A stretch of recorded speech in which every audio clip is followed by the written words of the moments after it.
The Today Show, I know it sounds a bit sort of twee, but it is a privilege. I mean, it's an institution on Australian TV. Totally. And I'm coming up for 7 years, and it's. Are you really? And I feel incredibly lucky to have had the opportunity. It's a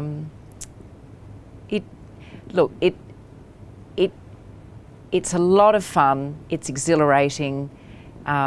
On a morning when there's lots happening and there's perhaps breaking news and there's lots of other elements to the show coming together, it's the most, I think, exciting, collaborative,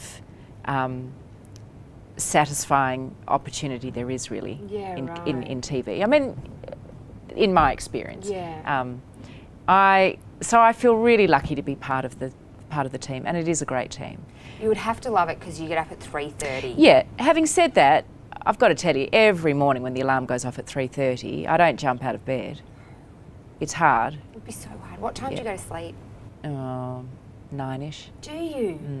Wow. I operate on a pretty small amount of sleep. Yeah. And so then you get in, you'll do hair and makeup.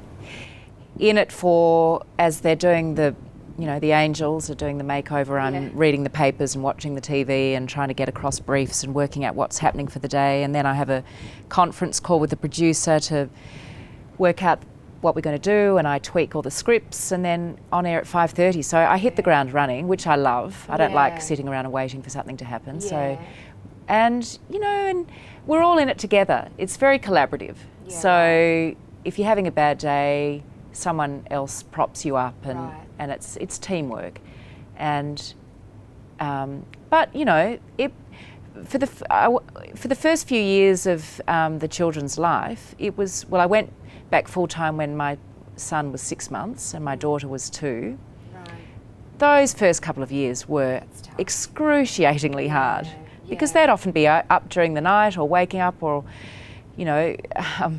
there were mornings when I'd come in and I'd probably had, I don't know, an hour's sleep, and then you have to be on air, bright and tight and across everything, and have the quip and the one line and look good, and they were hard years. And then if that wasn't enough, I'd get off air and go home to 2 little babies all day.